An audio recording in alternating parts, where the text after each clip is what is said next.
হে তরুণিয়া নওজোয়ান জামাকেরা, হে আমার মুরব্বিয়ানেরা, বাবারা শরীরকে দিয়ে এই জন্য আমার আল্লাহ সুন্দর করে বললেন জান্নাত আমি আল্লাহ দেব, দুটো জিনিস তোমাদের ভেতরে থাকতে হবে। সুন্দর করে আমার আল্লাহ জানিয়ে দিয়েছেন, সুন্দর করে আমার আল্লাহ জানিয়ে দিয়েছেন দুটো জিনিস তোমাদের ভেতরে থাকতে হবে। আমার আল্লাহ সুন্দর করে বললেন, সুন্দর করে কোরআনের মধ্যে জানালেন ওয়া মাই আমাল মিনাস সলিহাতি মিন যাকারিন আও উনসা ওয়া হুয়া মুমিনুন ফাউলাইকা ইয়াদখুলুনাল জান্নাহ ওয়া লা ইউযলামুনা নাকিরা। আমার আল্লাহ কোরআনের মধ্যে সুন্দর করে জানালেন জান্নাত আমি দেব, সে পুরুষ হোক আর মহিলা হোক, নেই কোনো সমস্যা। যার ভেতরে ঈমান থাকবে, থাকবে শুধু ঈমান, লাগবে শুধু ঈমান, অধিকার কিন্তু সমান, লাগবে শুধু ঈমান আর অধিকার কিন্তু সমান, লাগবে না আর ধর্ম, লাগবে না আর ধর্ম, করতে হবে না কোনো কর্ম, তাদের লাগবে না আর কোনো নামাজ, লাগবে না আর রোজা, লাগবে না আর যাকাত, লাগবে না আর দান, লাগবে না আর তসবিহ, লাগবে না আর হজ, করতে হবে না কোনো কর্ম, আর তাদেরকে মানতে হবে না ধর্ম। আমি আল্লাহ সেদিনে বলবো চলে যাও আমার জান্নাতে যাও, ওয়ালা ইউযলামুনা নাকিরা, সেদিনে তাদের মধ্যে অনুপরিমাণ জুলুম করা হবে না। 25-এর সঙ্গে 2002 সালের লিস্ট আমি মিলিয়ে নেব, ম্যাপিং ঠিক আছে নাকি দেখে নেব। তুমি 25 সালে তোমার ভোটার কার্ডে নাম আছে, কিন্তু তুমি 2002 সালে ভোটার হও না, কিন্তু তোমার বাপের নাম থাকবে। বাপের নাম যদি কোনো কারণে মিস্টেক হয় তাহলে তোমার দাদুর নাম থাকবে। দাদুর নাম যদি কোনো কারণে মিস্টেক হয় তাহলে পদ্দাদুর নাম থাকবে। এই রক্ত সম্পর্ক আছে নাকি দেখে নেব। ম্যাপিংয়ে যদি মিলে যায় টেনশন করো না, এদেশেই থাকবে, তুমি রেখে দেব। আল্লাহ বলছেন ম্যাপিংয়ে আমি মিলিয়ে নেব। আমি তোমাদেরকে কোরআনের মধ্যে জানিয়েছি যদি আমার জান্নাতে আসতে হয় ইন্নাল্লাযীনা আমানু ওয়া আমিলুস সলিহাত কানাত লাহুম জান্নাতুল ফিরদাউসি নুজুলা। ইন্নাল্লাযীনা আমানু ওয়া আমিলুস সলিহাত লাহুম জান্নাতুন তাজরি মিন তাহতিহাল আনহার যালিকাল ফাওজুল কাবীর। আমার আল্লাহ বলেছেন নিশ্চয় যারা ঈমান এনেছে আর পৃথিবীর জমিনে সৎ কর্ম ভালো কাজগুলো করেছে, আমি আল্লাহ তাদেরকে জান্নাত দেব যার তলদেশ দিয়ে প্রবাহিত হবে নহর, যার তলদেশ দিয়ে প্রবাহিত হবে নহর, যার তলদেশ দিয়ে প্রবাহিত হবে নহর। এই নহর, এই নহর, এই নহর কয়টা? ও যে আপনারা শুনেছেন, বারে বারে বক্তৃতা শুনেছেন, নহর হবে কিসের নহর? 1 নম্বর হলো দুধের নহর, 2য় নম্বর কিসের? বসিরহাটের লোক যে। 2য় নম্বর কিসের? 1 হলো দুধের নহর, 2য় নম্বর কিসের? মধুর নহর। 3 নম্বরে কিসের? পানির, স্বচ্ছ পানির নহর। 4 নম্বরে কিসের নহর? শরাবের নহর। এই তো 4 ব্যক্তি 4টে মনে রাখলি তো হয়ে যাবে। আল্লাহ বলছেন যার তলদেশ দিয়ে প্রবাহিত হবে নহর, এই জান্নাত আমি তোমাকে দেব। ও বান্দা, পৃথিবীতে এই বাংলোতে কেউ থাকতে পারে না, এমনকি ভারতবর্ষের জমিনে সব থেকে ধনী লোক যার নাম হলো মুকেশ আম্বানি, এই মুকেশ আম্বানিও এই বাড়িতে থাকতে পারবে না। বাংলাদেশে সব থেকে ধনী লোকের নাম কি? কথা বলে না। বাংলাদেশের জমিনে সব থেকে ধনী লোকের নাম জানি না। আমেরিকার জমিনে সব থেকে ধনী লোকের নাম জানি না। দুবাইয়ের জমিনে সব থেকে ধনী লোকের নাম জানি না হুজুর ও দেশগুলো আমার লাগবে না, খালি আমার দেশটা আমি জেনে নিয়েছি, কথা ঠিক কি না? আচ্ছা, আমার দেশে সব থেকে ধনী লোকের নাম জোরে বলো। মুকেশ আম্বানি। আমার দেশে সব থেকে ধনী লোকের নাম মুকেশ আম্বানি। বাংলাদেশে সব থেকে ধনী লোকের নাম একজন আছে, আর দুবাইয়ের জমিনের সব থেকে ধনী লোকের নাম হলো রশিদ বিল শেখ। ও বাবাজি, সারা পৃথিবীতে এরকম সেরা ধনী লোক আছে। আমার দেশে সব থেকে ধনী লোকের নাম হলো মুকেশ আম্বানি। এই মুকেশ আম্বানি যে বাংলোটা বানিয়েছে, এই বাংলোটা একতলা, দুতলা, তিনতলা, চারতলা নয়, এই বাংলোটা হলো 27 তলা বাংলো বানিয়েছে। শিরকির গুনাহ আল্লাহ মাফ করবেন না যদি বিনা তওবায় মারা যায়। ইন্নাল্লাহা লা ইয়াগফিরু আন ইউশরাকা বিহি ওয়া ইয়াগফিরু মা দুনা যালিকা লিমান ইয়াশা ওয়া মান ইউশরিক বিল্লাহি ফাকাদ ইফতারা ইসমান আযীম। ইন্নাল্লাহা লা ইয়াগফিরু আন ইউশরাকা বিহি ওয়া ইয়াগফিরু মা দুনা যালিকা লিমান ইয়াশা ওয়া মান ইউশরিক বিল্লাহি ফাকাদ দাল্লা দালালান বাঈদ। কোরআন শরীফের মধ্যে আল্লাহ এক জায়গায় নয়, একাধিক জায়গায় খালি শিরক সম্পর্কে আলোচনা করেছেন। এই শিরকের গুনাহ কিন্তু আল্লাহ মাফ করবেন না, শিরকের গুনাহ আল্লাহ ক্ষমা করবেন না যদি বিনা তওবায় মারা যায়। শিরক কি?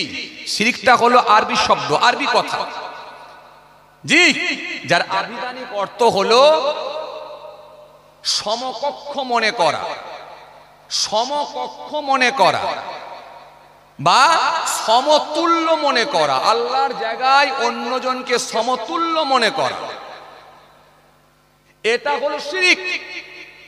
এই শিরক প্রত্যক্ষভাবে যদি কেউ শিরক করে, যদি বিনা তওবায় মারা যায়, আল্লাহ তাকে ক্ষমা করবেন না, মাফ করবেন না, মাফ করবেন না যদি বিনা তওবায় মারা যায়। তার ভেতরে একটা মারাত্মক, যেগুলো আমরা নেতাদের ভেতরে দেখতে পাই, জি, আমরা দেখি কি দেখি, আমরা দেখি ঈদের নামাজও পড়ছে, আবার জুমার নামাজও পড়ছে, আবার দেখা যাচ্ছে তারা ঈদের নামাজ জুমার নামাজ পড়লেও আবার দেখা যাচ্ছে কোথাও গিয়ে কপালে ফোঁটাও দিচ্ছে, কোথাও গিয়ে সিজদাও দিচ্ছে। এই যে কপাল সিজদা, এটা আল্লাহ কিন্তু ক্ষমা করবেন না, মাফ করবেন না। আল্লাহর জায়গায় অন্য কাউকে আসন দেওয়া, আল্লাহর জায়গায় অন্য কাউকে স্থান দেওয়া, জায়গা দেওয়া, এটা আমার আল্লাহ কখনো ক্ষমা করবেন না, মাফ করবেন না, কখনো আমার আল্লাহ ক্ষমা করবেন না। এই শিরকের গুনাহ আল্লাহ রাব্বুল আলামিন মাফ করবেন না, এতে শিরক কিন্তু আমার আল্লাহ ক্ষমা করবেন না। ডাইরেক্ট আমার আল্লাহ কোরআনের মধ্যে জানিয়ে দিয়েছেন।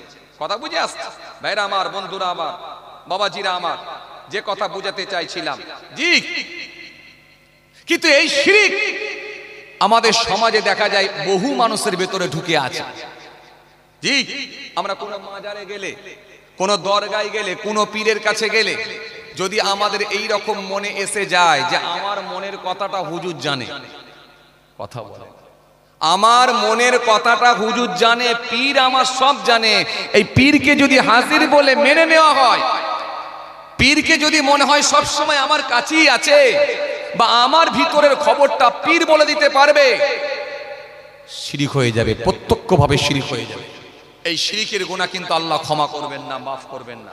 ভাইরা আমার, বন্ধুরা আমার, সাথী মহব্বতের ভাইরা, ভুল বুঝবেন না, রাগ করবেন না। জি, কোন কাবা, কোন মাজার, কোন দরগাকে এত বেশি সম্মান দেওয়া, এত বেশি তাজিম করা যে কাবা শরীফের থেকেও বেশি তাজিম দেওয়া হচ্ছে, সম্মান দেওয়া হচ্ছে, এটাও শিরক হতে পারে। আমরা দেখি, জি, এই কদিন আগে আমি মালদায় প্রোগ্রামে গেলাম, মালদায় প্রোগ্রামে গিয়ে একটু জিয়ারতে গেলাম। তো জিয়ারতে গিয়ে হযরত শাহ সুফি ওসমান আখি রহমাতুল্লাহ আলাইহির মাজার জিয়ারত করতে গেলাম। সেখানে দেখলাম কিছু ভক্ত, কিছু শিষ্য, তারা কি হারে হাই রে হাই শিরক করছে, একেবারে কপাল ঠেকিয়ে মাথা ঘষছে। জি, আর ওই চত্বরে কাবা শরীফের তোয়াফের নাই ঘুরছে, খালি কাবা শরীফের তোয়াফের নাই ঘুরছে। হ্যাঁ, কথা বুঝতে পারছেন না? মাজারে পরিদর্শন করছে, ঘুরছে, কাবা শরীফের তোয়াফের নাই, কথা বুঝতে পারছেন, তোয়াফের নাই ঘুরছে, আর চুমু খাচ্ছে, একেবারে পানি দিয়ে ধুচ্ছে। এগুলো প্রত্যক্ষভাবে শিরক। কত মানুষ আসছে, শত শত মানুষ এসে কপাল, নাক, সিজদা দিয়ে একেবারে ঘিচড়ে দিচ্ছে। এই কপালটা কারোর জন্য নয়। কিছু এমন ব্যাপার আছে যেগুলো আল্লাহর জন্য একেবারে নির্ধারিত, এটা অন্য কাউকে দেওয়া যাবে না। যেমন আপনি জবাহ করবেন, এটা কোনো পীরের নামে চলে না, কোনো হুজুরের নামে চলে না, কোনো পীরের নামে চলে না। এই জবাহ যখন করবেন এটা একমাত্র আল্লাহর নামই করতে হবে। জি, কথা বুঝে আসছে? লাআনাল্লাহু মান যাবাআ লিগায়রিল্লাহ ওয়া লাআনাল্লাহু মান সারাকা মানারাল আরদ, নবী বলে দিয়েছেন। এই জন্য গায়রুল্লাহর নামে যদি কেউ জবাহ করে তার উপর আল্লাহর লানত হবে। এই জন্য জবাহ করতে হয় আল্লাহর নামে। নামাজের পাটিতে সিজদা দিই আল্লাহকে স্মরণ করার জন্য।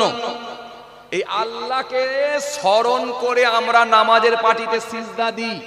এই কপালটা একমাত্র আল্লাহর জন্য, দুনিয়ার কোনো মানুষের জন্য নয়। দুনিয়ার কোনো ব্যক্তি, দুনিয়ার কোনো মানুষ, দুনিয়ার কোনো মাজারে গিয়ে, দুনিয়ার কোনো পীরের কাছে গিয়ে যদি সিজদা দেওয়া হয় সেটা প্রত্যক্ষভাবে শিরক হবে। এই শিরকির গুনাহ কিন্তু আল্লাহ মাফ করবেন না। নবী বলেছেন মান মাতা লা ইউশরিক বিল্লাহি শাইআন দাখালাল জান্নাহ, শিরক না করে যদি কেউ মৃত্যুবরণ করে ঠিকানা তার জান্নাত হবে। মান মাতা ইউশরিক বিল্লাহি শাইআন দাখালান নার, শিরক করে যদি কেউ মৃত্যুবরণ করে ঠিকানা তার জাহান্নাম হবে। শিরক ব্যতীত আল্লাহ ইচ্ছা করলে সমস্ত গুনাহকে মাফ করে দিতে পারেন, আল্লাহ ইচ্ছা করলে। কিন্তু নেতাদের ভেতরে বা কিছু মানুষের ভেতরে এই শিরকটা একেবারে আজকে কমন ব্যাপার হয়ে গেছে। যেখানে যেমন সেখানে তেমন, যেখানে যেমন সেখানে তেমন। এই যে কয়েকদিন আগে দেখছেন না, তোলপাত চলছে এখন সোশ্যাল মিডিয়ায়। মুর্শিদাবাদে এক নেতা তিনি বলছেন আমি বাবরি মসজিদ বানাবো। এখন এই বাবরি মসজিদ বানাবো বলে মুর্শিদাবাদের এক নেতা, জি, তিনি বাবরি মসজিদ বানাবেন বলে এখন উঠে পড়ে লেগেছেন। ব্যাস, বাবরি নাম শুনলি তো কিছু মানুষের অ্যালার্জি শুরু হয়ে যায়। আরে কথা বলছেন না কেন?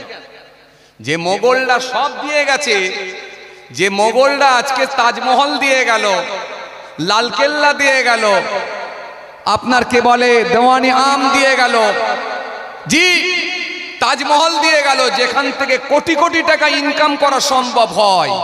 আবার সেই মোগলদের নাম শুনলি তো কিছু মানুষের অ্যালার্জি ফুটে যায়। বাবরি বানাবে, ব্যাস, এক একজনের এক এক রকমের কথা। ব্যাস, সোশ্যাল মিডিয়ায় দেখছি উত্তরপ্রদেশ থেকে এক বাবা, তিনি বলছেন যদি ওই ব্যক্তির মাথা কেটে আনতে পারো তো 1 কোটি টাকা আমি পুরস্কার দেবো। এই সোশ্যাল মিডিয়া তোলপাত চলছে, আপনারা দেখেছেন। 1 কোটি টাকা দেবে যদি ওর মাথা কেটে আনা যায়। ভাবা যায়? আচ্ছা, এরা কখনো ধর্মগুরু হতে পারে? সে মুসলিম কমিউনিটির হোক আর অমুসলিম কোন আপনার ধর্মগুরু হোক, অন্য কোন কমিউনিটির মানুষ হোক, যেই হোক না কেন, একটা ধর্মগুরুর মুখ দিয়ে কখনো এই কথা শোভা পায়? একটা ধর্মগুরুর মুখ দিয়ে কখনো এই কথা শোভনীয় হয় যে মাথা কেটে আনলে 1 কোটি টাকা দেবো? ভাবা যায়? হ্যাঁ, আপনি যদি মনে করেন আপনার নিশ্চয়ই সংবিধান আপনাকে রাইট দিয়েছে, আপনি বিরোধিতা করতে পারেন। যদি মনে হয় সেটা সংবিধান বিরোধী কাজ হচ্ছে, সংবিধান বহির্ভূত কাজ হচ্ছে, নিশ্চয় আপনি তার বিরোধিতা করতে পারেন, প্রোটেস্ট করতে পারেন। কিন্তু আপনি মাথা কেটে আনতে বলবেন, এটা কখনো শুভবুদ্ধি সম্পন্ন মানুষ মেনে নিতে পারে না? এটা বলা উচিত নয়। সংবিধান যেখানে আপনাকে রাইট দিয়েছে, জি, সংবিধান যখন রাইট দিয়েছে, প্রত্যেকটা কমিউনিটির মানুষ যে যা ধর্ম পালনের পূর্ণ স্বাধীনতা থাকবে, তার প্রত্যেকটা কমিউনিটির মানুষের যে যা ধর্ম পালনের পূর্ণ বাক স্বাধীনতা থাকবে। এই স্বাধীনতাকে আপনি হরণ করতে পারবেন না। আপনাকে সংবিধান রাইট দিয়েছে, কিন্তু বড় দুঃখ, বড় আফসোস, আজকে মসজিদ হলে কোনো সমস্যা নাই, কিন্তু বাবরের নাম নিয়ে সমস্যা।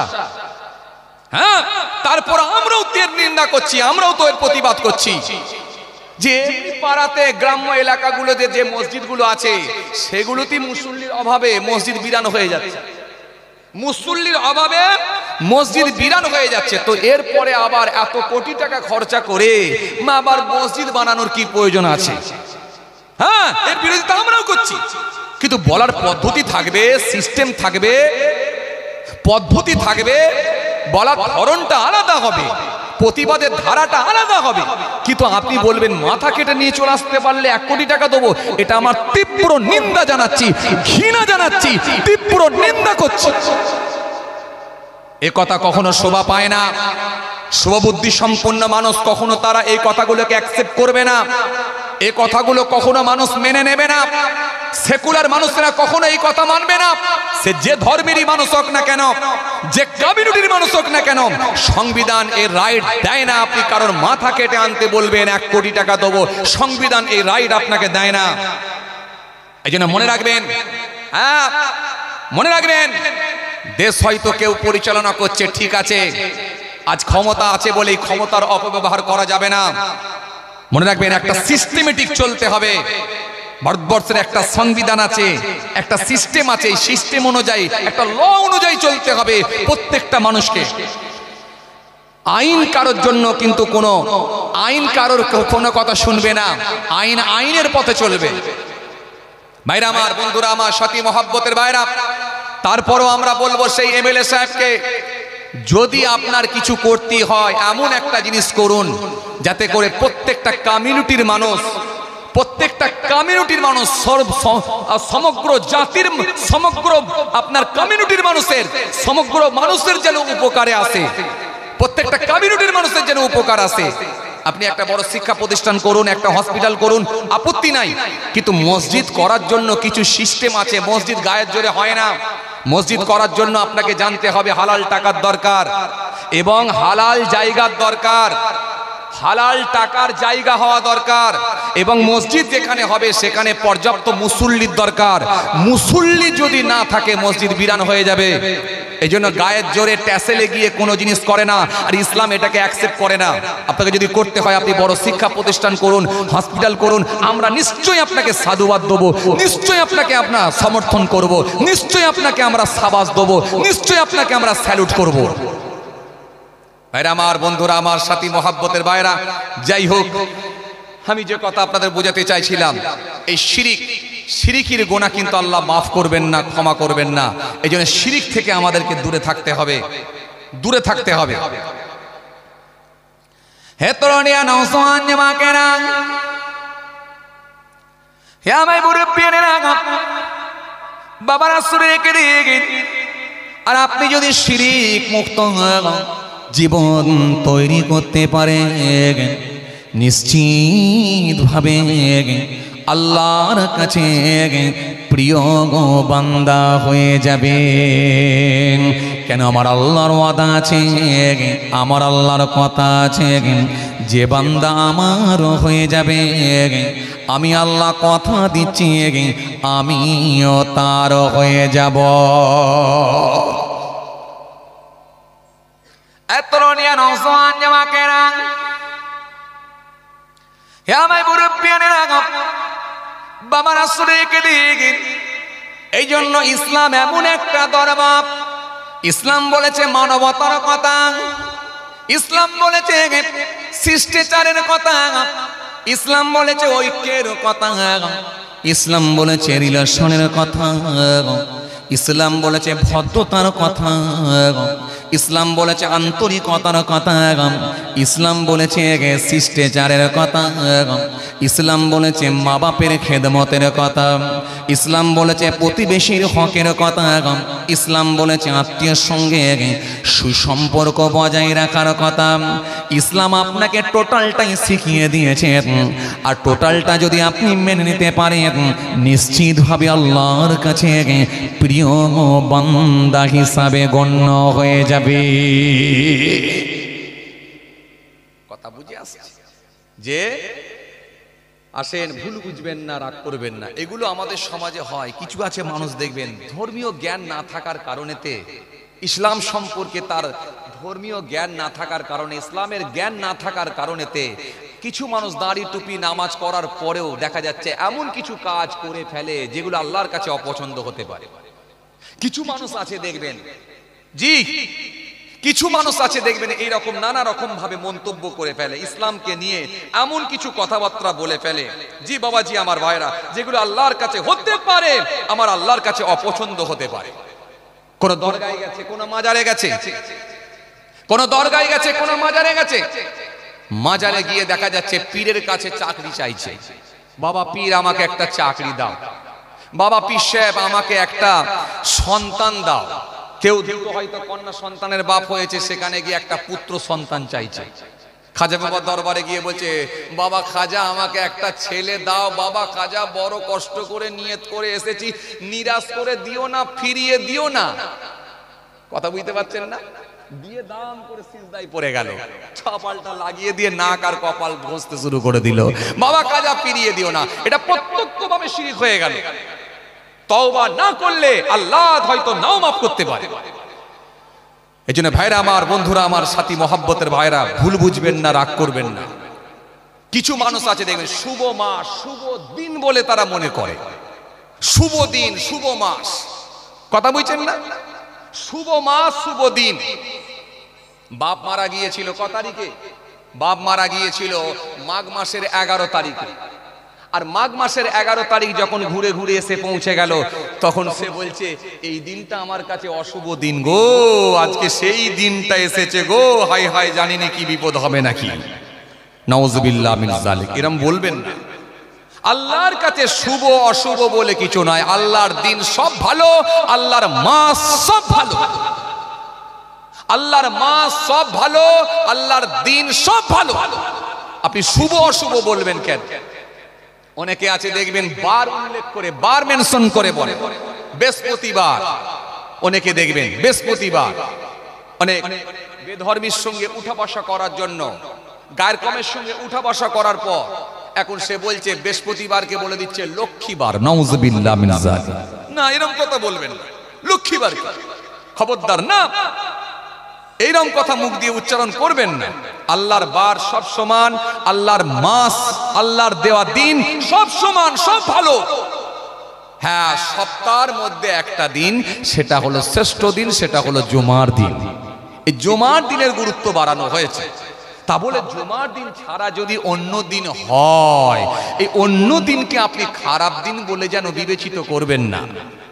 আল্লাহর দিন, মাস সব সমান, সব ভালো, কিন্তু আপনি বলে দিচ্ছেন শুভ দিন, শুভ মাস, এগুলো বলে ফেলছেন। এগুলো হতে পারে শিরকির খাতায় পৌঁছাতে পারে। শিরকি আকবার আছে, শিরকি আসগার আছে। ছোট শিরিক হতে পারে, বড় শিরিক হতে পারে, সেগুলো ঈমান আমলের ক্ষতি হতে পারে। এগুলো করবেন না, খবরদার, খবরদার, এগুলো করবেন না। জি, অনেকে দেখা যায় এইগুলো করে, কিছু ছোট ছোট কথাগুলো বলে ফেলে, উপরালা বলে ফেলে, উপরালা। নাউজুবিল্লাহ মিন যালিক। উপরালা কি? দুদিন ধরে দেখা যাচ্ছে মেঘলা ওয়েদার, নিম্নচাপ হয়েছে, পানি হচ্ছে ঝিমঝিম করে, যখন তখন পানি নেমে যাচ্ছে। হ্যাঁ, বিকেল বেলা দেখা যাচ্ছে হ্যাঁ চাচা আর ভাইপো সাইকেল চেপে আসছে, হঠাৎ করে দেখা যায় ফের অন্ধকার হয়ে গেল। এখন ওই কি বলে চাচাটা, ভাইপোটা বলছে, চাচা কি হবে গো, ফের যে অন্ধকার দেখছি, আবার পানি নেমে যাবে নাকি? তখন চাচা পিছনে বসে বসে বলছে, উপরওয়ালার ইচ্ছা, তিনি দিলেই দিতে পারে। নাউজুবিল্লাহ মিন যালিক। উপরওয়ালা বলবেন না। উপরওয়ালা কেন বলবেন? উপরওয়ালা যদি উনি হন তো নিচেওয়ালা কে? কে? জমিন আসমানের মালিক, সারা পৃথিবীর মালিক তো আমার আল্লাহ, আমার রব, আমার স্রষ্টা, সবের মালিক। হ্যাঁ, আল্লাহু লা ইলাহা ইল্লাহু, আল্লাহ তিনি ছাড়া কোনো মাবুদ নাই। আল হাইয়ুল কাইয়ুম, তিনি চিরস্থায়ী, চিরজীবী, ছিলেন, আছেন, থাকবেন। লা তাখুযুহু সিনাতুম ওয়ালা নাউম, যিনার তন্দ্রা নাই, ঘুম নাই, আরাম নাই, বিশ্রাম নাই, সব বিষয়ে যিনি অবগত। মহব্বতে বলবেন না একটু সুবহানাল্লাহ। কে আল্লাহ? কুল হু আল্লাহু আহাদ, বলো সে আল্লাহ হলেন এক বা একক। আল্লাহুস সামাদ, তিনি বেনিয়াজ, কারো মুতাফেক্কি নন। লাম ইয়ালিদ, তিনি কাউকে জন্ম দেননি। ওয়া লাম ইউলাদ, তিনি কারো জন্মিত নন। ওয়া লাম ইয়াকুল লাহু কুফুয়ান আহাদ, আকাশ জমিনে আল্লাহর সমকক্ষ আর কিছুই নাই। কথা বুঝে আসছে না? জি, সে আল্লাহ। এই জন্য তো আমরা এক আল্লাহ বিশ্বাসী। কথা ঠিক কিনা ভুল বলে? চারটে আল্লাহ হতে পারে না, ছটা আল্লাহ হতে পারে না। নাউজুবিল্লাহ। ছটা আল্লাহ হলে মারামারি লেগে যাবে। কথা ঠিক কিনা ভুল বলে? জি, এক কম্বলে 10 ফকির, শান্তি সুখে নিদ্রা যায়। এক রাজ্যে 2 রাজা, বাস করা যে ভীষণ দায়। কম্বল বড় না রাজ্য বড়? কথা বলেননি কেন? রাজ্য বড়। এত বিশাল বড় রাজ্য, কম বেশি প্রায় 10 থেকে 11 কোটি মানুষ যে রাজ্যে বসবাস করে, সেখানে 3টে দল টিকতে পারে না। সিপিএম এর সঙ্গে কখনো তৃণমূলের মারামারি, কখনো তৃণমূলের সঙ্গে আবার সিপিএম এর মারামারি, কখনো দেখা যায় কংগ্রেসের সঙ্গে বিজেপির মারামারি, কখনো দেখা যায় বিজেপির সঙ্গে কংগ্রেসের মারামারি, কখনো দেখা যায় বিজেপির সঙ্গে তৃণমূলের মারামারি, কখনো দেখা যায় তৃণমূলের সঙ্গে বিজেপির মারামারি। এ বলে ওকে হাঁটাতে পারলে পুরোটাই আমি নেব, ও বলে ওকে হাঁটাতে পারলে পুরোটাই আমি নেব। কেন্দ্রে আছে বিজেপি সরকার, এই বিজেপি সরকার সে বলছে কেন্দ্র থেকে আমার মজা হচ্ছে না, আমি চাই গোটা দেশ আমার। অনেকগুলো রাজ্য আমার আয়ত্তে নিয়েছি, দখল করেছি, এখন আমি চাই গোটা দেশ আমার চাই, সব রাজ্যগুলো আমি চাই। লাস্টে যখন পেরে উঠতে পারে না, টাকা মারো হয় না, ইভিএম মেশিনের কারচুপি করো তাও যখন হয় না, নতুন করে আবার বলে এসআইআর চালু করো, এবারে যদি হয়তো হবে। কথা ঠিক কি না? কি বলেন কথা? এসআইআর, যে এই এসআইআর দিয়ে বলে সাইজ করব। দাঁড়াও, বড় নেতা বলছে পশ্চিম বাংলা থেকে খালি 1 কোটি রোহিঙ্গা, 1 কোটি রোহিঙ্গা তাড়াতে হবে পশ্চিম বাংলার মাটি থেকে। বড় নেতা, বিরাট চেহারা, বিরাট বড় মুখ, বিরাট বড় মাথা, গাড়িতে চাপলে সামনে গাড়ি আর পেছনে গাড়ি, পুলিশ প্রহরীর পাহারা, এত নিরাপত্তা দিয়ে তাকে নিয়ে যাওয়া হয়। বড় নেতা, সে বলছে 1 কোটির ওপরে খালি রোহিঙ্গা বেরোবে। আমি বলি এর মাথার যে কটা তার ছিল সব কটাই গেছে। সারা পৃথিবী খুঁজলে 1 কোটি রোহিঙ্গা পাওয়া যায় না, আর শুধু পশ্চিম বাংলা খুঁজলে 1 কোটি রোহিঙ্গা পাওয়া যাবে? আমি বলি এর মাথার তার যে কটা ছিল সব কটাই গেছে। কথা বুঝতে পারছেন না? হ্যাঁ, মায়ানমারে যারা বসবাস করে তাদেরকে রোহিঙ্গা বলা হয়। এই মায়ানমারে বসবাসকারী ব্যক্তিগুলোকে রোহিঙ্গা বলে। এই মায়ানমারে বসবাস করে কত মানুষ? খুব বেশি হলে 17 লাখের কাছাকাছি মানুষ বসবাস করে। তার ভেতরে বৌদ্ধরা বহু মানুষকে মেরে দিয়েছে, আপনারা জানেন এই খবর। ম্যাক্সিমাম মানুষ ছিটকে গিয়ে বাংলাদেশে চলে গেছে, নেপালে চলে গেছে, পৃথিবীর অন্যান্য দেশে চলে গেছে। ছিটেপোটা যদি কিছু মানুষ যদি আমার ভারতবর্ষে ঢুকে থাকে, সেটা হাতে গোনা কিছু মানুষ হতে পারে, তাও কনফার্ম বলা মুশকিল। কারণ বিহারের জমিনে যে এসআইআর করা হয়েছিল, এই এসআইআর-এতে কম বেশি প্রায় 47 লক্ষ কাছাকাছি মানুষকে বাদ দেওয়া হয়েছে। ভুয়ো ভোটার হতে পারে, মৃত ভোটার হতে পারে ইত্যাদি, যাই হোক সব মিলিয়ে 47 লক্ষর কাছাকাছি। তার ভেতরে খুঁজে পেয়েছে মাত্র, বলছে যেটা আমরা মিডিয়ার মাধ্যম দিয়ে জানতে পেরেছি, মাত্র বলছে 3 জন রোহিঙ্গা খুঁজে পাওয়া গেছে। তো 47 লক্ষর ভেতরে যদি 3 জন রোহিঙ্গা হয়, তো পশ্চিম বাংলায় যদি এসআইআর করে যদি করা হয়, তো 1 কোটি রোহিঙ্গা পাওয়া যায়। এই জন্য আমি বললাম এর মাথা যে কটা তার ছিল সব কটাই গেছে। কথা বুঝে আসছে না? নেতারা আর কি করবে খুঁজে পাচ্ছে না, খালি ক্ষমতা, চিয়ার। নেতাদের ভাষণ দেখেছেন কি উগ্র হয়ে গেছে এরা, পুরো সর্বনাশ। প্রতিহিংসার কারণে কেউ কাউকে যখন আক্রমণ করছে, কি আক্রমণ, ওরে সর্বনাশ। যখন ব্যক্তিকেন্দ্রিক কেউ কাউকে আক্রমণ করে, যেন পারলে মনে হচ্ছে মোবাইলের ভেতর দিয়ে ঘুষি মেরে মেরে ফেলবে, এমন অবস্থা। ওরে সর্বনাশ। আজকে আমরা কোথায়? তো এদের কাছে আপনি কি ভালো আশা করবেন? সে যে দলেরই হোক, আমি কোনো দলের পক্ষপাতিত্ব করে কথা বলছি না, আমি একেবারে নিরপেক্ষভাবে বলছি। কারণ আমি কোনো দল করি না, আমি কোনো পার্টি করি না, আমি ভারতবর্ষের একজন সাধারণ নাগরিক হিসাবে, একজন ভোটার হিসাবে একটা ভোট দিই, যাকে মনে হয় দেওয়া দরকার তাকে দিই। তো সুতরাং আমি আপনাকে যেটা বোঝাতে চাইছি যে এদের কাছে আপনি কি আশা করবেন, এদের কাছে আপনি কি পাবেন, কি আশা করবেন। এরা এত উগ্র হয়ে গেছে, মোবাইলের মধ্য দিয়ে পারলে একে অপরকে যেন মনে হয় জানে মেরে ফেললে ভালো হয়, যে এই রকম এদের কড়া কড়া ভাষণ। ভাবতে অবাক লাগে, ভারতবর্ষের চিত্রটা এই রকম ছিল না, আজকে আমাদের এই রকম দেখতে হচ্ছে। আমাদের পূর্বপুরুষ কখনো এই রকম চিত্র দেখেনি। এজন্য মনে রাখবেন, হ্যাঁ, ভদ্র হন, শান্ত হন, মানুষের উন্নয়ন করার চেষ্টা করুন, উন্নতি করুন, মানুষ আপনাদের পাশে থাকবে। এসআইআর হচ্ছে হোক, সরকার যেহেতু সিদ্ধান্ত নিয়েছে, নির্বাচন কমিশনের নির্দেশে যখন এসআইআর হচ্ছে, আমরাও এর পূর্ণ সহযোগিতা করছি এবং পূর্ণ সমর্থন জানাচ্ছি। কিন্তু এসআইআরটা নিরপেক্ষভাবে হোক, স্বচ্ছতার সঙ্গে হোক, স্বচ্ছভাবে হোক, তাহলে কোনো সমস্যা নাই। কারণ এ পর্যন্ত আমি যত গ্রামে, যত পাড়ায়, যত জায়গায় জলসায় গিয়েছি, খালি জিজ্ঞাসা করছি, ভাই 2002 সালের লিস্টে আছে গা কারোর নাম? বলে হুজুর আলহামদুলিল্লাহ, আমাদের গোটা পাড়া, গোটা গ্রামে হুজুর কারোর অসুবিধা হবে না ইনশাআল্লাহ। একটু মহব্বতে সুবহানাল্লাহ বলবেন না? কিন্তু আফসোস লাগছে, কখনো বলেন তো, যারা বলেছিল এসআইআর দরকার আছে তারাই এখন কাঁদছে। এজন্য নিরপেক্ষভাবে যদি এসআইআর হয়, তাহলে দুধ কা দুধ, পানি কা পানি হয়ে যাবে। কথা ঠিক কিনা ভুল বলেন?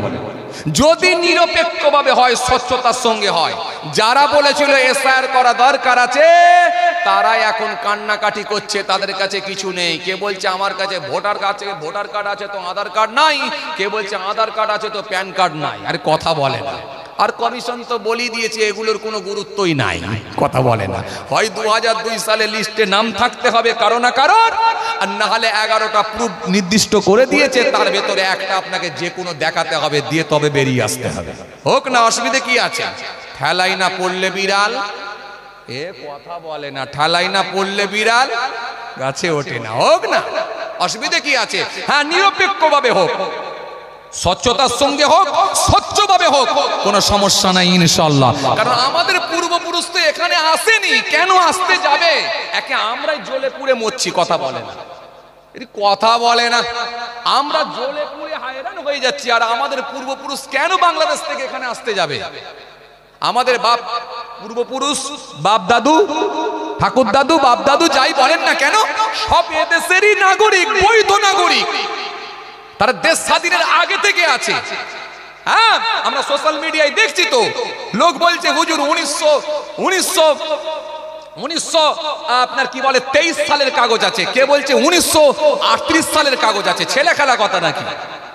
হ্যাঁ, নামের হয়তো একটু এদিক ওদিক হতে পারে, পদবীর গোলমাল হতে পারে, কিন্তু সমস্যা নেই। কাগজ যে নেই এটা বলতে পারবেন না, দেখিয়ে দেবে মানুষ।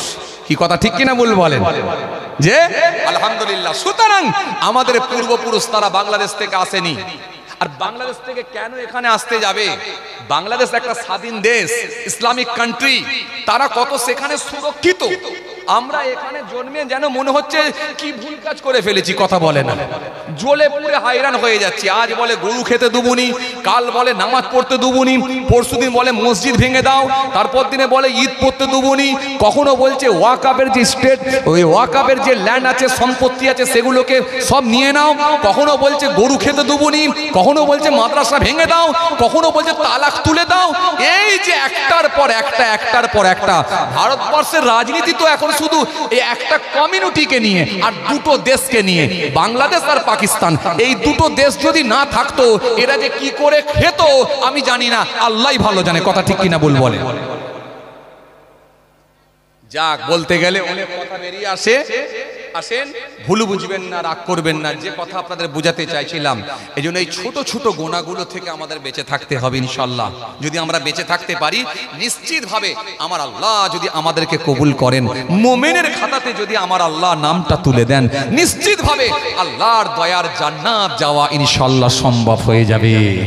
জোরে বলেন না? এই জন্য মনে রাখবেন জান্নাতে যাওয়াটা খুব সহজ নয়, যতটা সহজ আমরা মনে করছি ততটা সহজ নয়। যদি আল্লাহ দয়া করে কাউকে জান্নাত দেন তো আলহামদুলিল্লাহ, আর যদি বলেন আমি কাউকে ধরবো তাহলে তার কপালে খুব খারাপই আছে, কিন্তু জান্নাতে যাওয়া বড় কঠিন হবে। যদি আমার আল্লাহ কাউকে ধরে তাহলে তার অবস্থা খুব খারাপ হয়ে যাবে।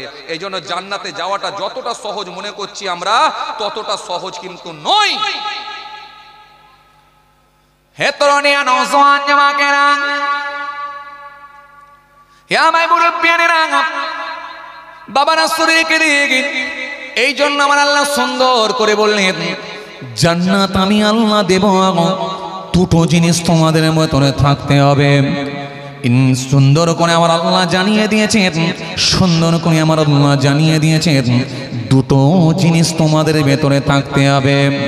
আমার আল্লাহ সুন্দর করে বললেন, সুন্দর করে কোরআনের মধ্যে জানালেন ওয়া মাই আমাল মিনাস সলিহাতি মিন যাকারিন আও উনসা ওয়া হুয়া মুমিনুন ফাউলাইকা ইয়াদখুলুনাল জান্নাহ ওয়া লা ইউযলামুনা নাকিরা। আমার আল্লাহ কোরআনের মধ্যে সুন্দর করে জানালেন জান্নাত আমি দেব, সে পুরুষ হোক আর মহিলা হোক, নেই কোনো সমস্যা। যার ভেতরে ঈমান থাকবে, থাকবে শুধু ঈমান, লাগবে শুধু ঈমান, অধিকার কিন্তু সমান, লাগবে শুধু ঈমান আর অধিকার কিন্তু সমান, লাগবে না আর ধর্ম, লাগবে না আর ধর্ম, করতে হবে না কোনো কর্ম, তাদের লাগবে না আর কোনো নামাজ, লাগবে না আর রোজা, লাগবে না আর যাকাত, লাগবে না আর দান, লাগবে না আর তসবিহ, লাগবে না আর হজ, করতে হবে না কোনো কর্ম, আর তাদেরকে মানতে হবে না ধর্ম। আমি আল্লাহ সেদিনে বলবো চলে যাও আমার জান্নাতে যাও, ওয়ালা ইউযলামুনা নাকিরা, সেদিনে তাদের মধ্যে অনুপরিমাণ জুলুম করা হবে না। শুধু ম্যাপিংটা ঠিক দেখে নেব, ম্যাপিং ঠিক আছে কিনা দেখে নেব, এইটা দেখে নিলি ব্যাস। 25-এর সঙ্গে 2002 সালের লিস্ট মিলিয়ে নেব। আরে কথা বলে না কেন? 25-এর সঙ্গে 2002 সালের লিস্ট আমি মিলিয়ে নেব, ম্যাপিং ঠিক আছে নাকি দেখে নেব। তুমি 25 সালে তোমার ভোটার কার্ডে নাম আছে, কিন্তু তুমি 2002 সালে ভোটার হও না, কিন্তু তোমার বাপের নাম থাকবে। বাপের নাম যদি কোনো কারণে মিস্টেক হয় তাহলে তোমার দাদুর নাম থাকবে। দাদুর নাম যদি কোনো কারণে মিস্টেক হয় তাহলে পদ্দাদুর নাম থাকবে। এই রক্ত সম্পর্ক আছে নাকি দেখে নেব। ম্যাপিংয়ে যদি মিলে যায় টেনশন করো না, এদেশেই থাকবে, তুমি রেখে দেব। আল্লাহ বলছেন ম্যাপিংয়ে আমি মিলিয়ে নেব। আমি তোমাদেরকে কোরআনের মধ্যে জানিয়েছি যদি আমার জান্নাতে আসতে হয় ইন্নাল্লাযীনা আমানু ওয়া আমিলুস সলিহাত কানাত লাহুম জান্নাতুল ফিরদাউসি নুজুলা। ইন্নাল্লাযীনা আমানু ওয়া আমিলুস সলিহাত লাহুম জান্নাতুন তাজরি মিন তাহতিহাল আনহার যালিকাল ফাওজুল কাবীর। আমার আল্লাহ বলছেন নিশ্চয়ই যারা ঈমান এনেছে আর পৃথিবীর জমিনে সৎ কর্ম ভালো কাজগুলো করেছে, আমি আল্লাহ তাদেরকে জান্নাত দেব যার তলদেশ দিয়ে প্রবাহিত হবে নহর, যার তলদেশ দিয়ে প্রবাহিত হবে নহর। জোরে বলবেন না, আর একটু মন খুলে হয় না? যার তলদেশ দিয়ে প্রবাহিত হবে নহর। এই নহর, এই নহর, এই নহর কয়টা? ও যে আপনারা শুনেছেন, বারে বারে বক্তৃতা শুনেছেন, নহর হবে কিসের নহর? 1 নম্বর হলো দুধের নহর। দ্বিতীয় নম্বর কিসের? বসিরহাটের লোক যে। দ্বিতীয় নাম্বার কিসের? এক হলো দুধের নহর, দ্বিতীয় নাম্বার কিসের? বাবা কথা বল। হ্যাঁ, মধুর নহর। 3 নম্বরে কিসের? ভাইজান ঘাল লেরে দিয়ে বলছে হুজুর আজ জানি না। আর মনে পড়ছে না, হুজুরা জানি না, কথা বলে না। যে এক নম্বরে যদি দুধের নহর হয়, দ্বিতীয় নম্বরে যদি মধুর নহর হয়, তিন নম্বরে কিসের নহর? বলেন, পানির, স্বচ্ছ পানির নহর। চার নম্বরে কিসের নহর? সারাবের নহর। এই তো চার ব্যক্তি, চারটে মনে রাখলি তো হয়ে যাবে। আল্লাহ বলছেন যার তলদেশ দিয়ে প্রবাহিত হবে নহর, এই জান্নাত আমি তোমাকে দেব। ও বান্দা, পৃথিবীতে এই বাংলোতে কেউ থাকতে পারে না, এমনকি ভারতবর্ষের জমিনে সব থেকে ধনী লোক যার নাম হলো মুকেশ আম্বানি, এই মুকেশ আম্বানিও এই বাড়িতে থাকতে পারবে না। বাংলাদেশের সব থেকে ধনী লোকের নাম কি? কথা বলে না। বাংলাদেশের জমিনে সব থেকে ধনী লোকের নাম জানি না। আমেরিকার জমিনে সব থেকে ধনী লোকের নাম জানি না। দুবাইয়ের জমিনে সব থেকে ধনী লোকের নাম জানি না। হুজুর ও দেশগুলো আমার লাগবে না, খালি আমার দেশটা আমি জেনে নিয়েছি, কথা ঠিক কি না? আচ্ছা, আমার দেশে সব থেকে ধনী লোকের নাম জোরে বলো। মুকেশ আম্বানি। আমার দেশে সব থেকে ধনী লোকের নাম মুকেশ আম্বানি। বাংলাদেশে সব থেকে ধনী লোকের নাম একজন আছে, আর দুবাইয়ের জমিনে সব থেকে ধনী লোকের নাম হলো রশিদ বিল শেখ। ও বাবাজি, সারা পৃথিবীতে এরকম সেরা ধনী লোক আছে। আমার দেশে সব থেকে ধনী লোকের নাম হলো মুকেশ আম্বানি। এই মুকেশ আম্বানি যে বাংলোটা বানিয়েছেন, এই বাংলোটা একতলা, দুতলা, তিনতলা, চারতলা নয়, এই বাংলোটা হলো 27 তলা বাংলো বানিয়েছেন। জোরে বলুন সুবহানাল্লাহ। নাউজুবিল্লাহ বলেন, জোরে বলুন নাউজুবিল্লাহ। এটা সুবহানাল্লাহ বলছে। কি যন্ত্রণাই বলেছি বলো দেখিনি। আমি মাঝে মাঝে নেটওয়ার্ক আছে নাকি দেখবো না, ফ্লাই মুড করবো না। আরে কথা বলে না, আমি কি ফ্লাই মুড করবো না? মাঝে মাঝে দেখবো না নেটওয়ার্ক আছে না জানো তো, যেখানে সেখানে সুবহানাল্লাহ বলবেন, ইন্নালিল্লাহ বলার জায়গায় ইন্নালিল্লাহ বলবেন, মাশাআল্লাহ বলার জায়গায় মাশাআল্লাহ বলবেন, ইনশাআল্লাহ বলার জায়গায় ইনশাআল্লাহ বলবেন, সুবহানাল্লাহ বলার জায়গায় সুবহানাল্লাহ বলবেন। কথা ঠিক কি না? এ তো সব তো আমাদের জানা আছে রে বাবা, এই তো আমাদের নবী শিখিয়ে দিয়ে গেছে। ইনশাআল্লাহ জোরে বলবেন না সুবহানাল্লাহ। এ তো আমার নবী শিখিয়ে দিয়ে গেছে, তো ঘাবড়াচ্ছেন কেন? যে এত রনিয়া নওজওয়ান জামাকেরা, হে ভাই মুরব্বিয়ানেরা, বাবা রাসূল রেখে দিন বাবা, এই মুকেশ আম্বানি যে বাংলোটা বানিয়েছে, এই বাংলোটা হলো 27 তলা, একতলা, দুতলা, তিনতলা করে 27 তলা বাংলো বানিয়েছে। গোটা বাড়িটাই হলো বুলেট প্রুফ, গুলি মারলে লাগে না, বম মারলে লাগবে না, গোটা বাড়িটাই হলো বুলেট প্রুফ। এই বাড়িটা এমন ভাবে বানানো হয়েছে, এই বাড়িটা এমন বিদেশি স্টাইলে তৈরি করা হয়েছে, বাড়ির ভেতরে আপনি যতক্ষণ থাকবেন আপনার ওর ভেতরে না গরম না ঠান্ডা, যাতে করে আপনার শরীর নিতে পারে, স্বাস্থ্যের জন্য কোনো ক্ষতি না হয়। ও বাবাজি, আপনি হতভঙ্গ হবেন, অথচ ওই বাড়ির ভেতরে একটা সিলিং পাকা নাই, ওই বাড়ির ভেতরে একটা স্ট্যান্ড পাকা নাই, ওই বাড়ির ভেতরে একটা সিলিং পাকা নাই, ওই বাড়ির ভেতরে একটা স্ট্যান্ড পাকা নাই, ওই বাড়ির ভেতরে একটা টেবিল পাকাও নাই, ওই বাড়ির ভেতরে একটা কুলারও নাই, ওই বাড়ির ভেতরে একটাও এসি নাই, অথচ ভেতরটা ওয়েদার অনুযায়ী যেমন তাপমাত্রা থাকে সেই রকম ভেতরটা ঠান্ডা থাকে, যাতে করে স্বাস্থ্যের জন্য কোনো ক্ষতি না হয়ে যায়। ও মুসলমান, ভালো করে শুনে রাখেন, এই মুকেশ আম্বানি যে বাড়িটা বানিয়েছেন, করোড় টাকা খরচা করে বানিয়েছেন। ও মুসলমান, ভালো করে শুনে রাখেন, এই বাড়িটা তিনি বানিয়েছেন পার মান্থ খালি কারেন্টের বিল পেমেন্ট করতে হয় তাকে 70 লাখ টাকা। পার মান্থ খালি কারেন্টের বিল পেমেন্ট করতে হয় 70 লাখ টাকা। একটা মধ্যবিত্ত পরিবার সারা জীবন ধরে ইনকাম করলেও তার এক মাসের কারেন্টের বিলের টাকা তুলতে, আরে কথা বলে না, তুলতে বাবা হ্যাঁ না কিছু বলেন না, পারবে? পার মান্থ খালি কারেন্টের বিল পেমেন্ট করতে হয় 70 লাখ। মানে বুঝতে পারছেন ভিতরে কি জিনিস আছে। ওপরটা বানানো হয়েছে, হেলিপ্যাড সিস্টেম করা হয়েছে। বাবু হেলিকপ্টারে করে ছাদে নামে, ছাদে নামার পর সিকিউরিটি গার্ড তাকে ঘিরে ফেলে।